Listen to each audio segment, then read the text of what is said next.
that cup of hot chocolate because temperatures are getting quite cool and Jack Frost may make a little bit of a visit tomorrow morning. Look at these current temperatures right now, already down to 51 degrees in Lima. Kenton, you're down to 46, 48 in Wapak, 46 to the north in Ottawa.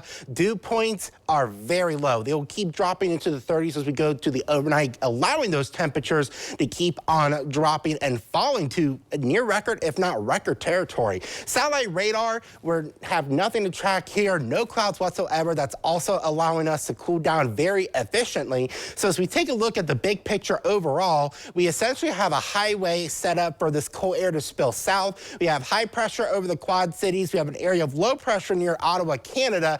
In between, we have wind flow in between these two features. That is a perfect access for us to transport that colder air down southward. Now with high pressure and control, that unfortunately means we're not going to be tracking much rain for a while. And honestly, I don't see any rain through at least next Saturday, which is bad news because we desperately needed. No rain forecasted for the Buckeye State. If you're going to want rain, you're going to have to go down to the Gulf Coast. And this is why it's bad news. Moderate drought is essentially out for most of west central Ohio.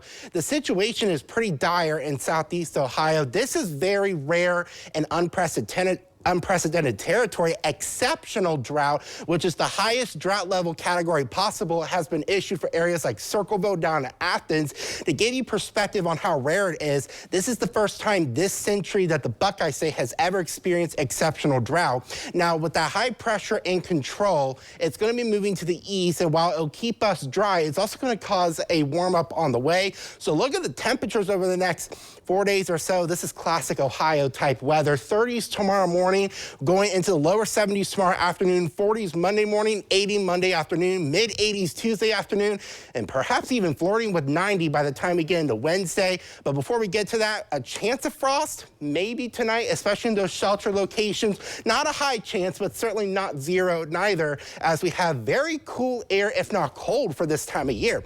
Take a look at the forecast for tonight. Not common. You see the 30s widespread in early September, 38 degrees in Lima for the low, 39 Findlay and Ottawa, calling 37 in Bellefonte, Wapak, Salina, and Kenton.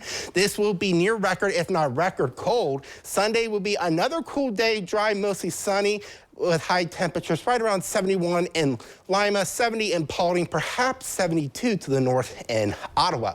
Looking at the rest of the 7-day, no rain the next several days, which is certainly not good news with the drought. We will warm those temperatures up throughout the week. It's important to note that we will not have any humidity throughout this week, so this will be a drier type of heat, but notice those high temperatures eventually back up to 90 on Thursday. Casey.